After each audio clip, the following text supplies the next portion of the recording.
you know that education is an economic development issue. The budget problems of the last session may seem small compared to the ones that we're likely to face in 2011.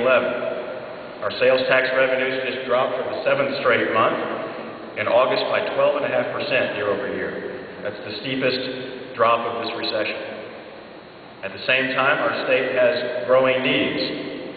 Our population is projected to grow 52% between 2000 and 2030. While our state is in better shape than most of the others, we don't have our governor like Arnold holding garage sales.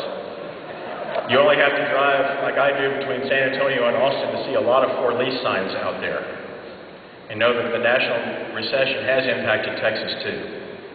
Our unemployment rate, while about 2 points lower than the national average, reached 8% recently, and that's the highest in 22 years. But my goal is to make Texas the nation's next frontier of opportunity and innovation. Achieving that goal requires smart stewardship. Smart stewardship of limited tax dollars, smart stewardship of limited resources like water, all of our natural resources. Texas is, as you all know out here, the nation's #1 producer and #1 consumer of energy. We know energy here. We have expertise, and we can lead the nation in developing both new sources of energy and new technologies to better conserve the existing ones. This balancing of conservation and new sources of energy is done right here on the High Plains, where folks not only have developed our fossil fuel potential for 100 years, but are also harnessing the power of the wind. Flying in here today, I felt like I was dropping into a Steven Spielberg movie set with huge alien invaders disguised as wind turbines, but those turbines speak the language of green energy, green in the pockets of landowners.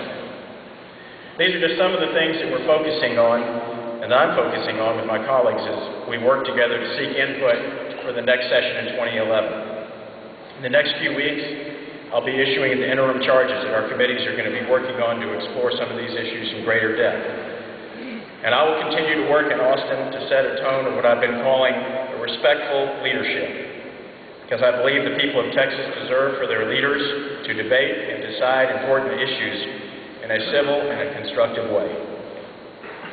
To me, the greatest sign of progress in the House was not just passing a budget or education reform, as difficult as that can be, but as Delwyn said, passing the House versions of those bills without a single dissenting vote.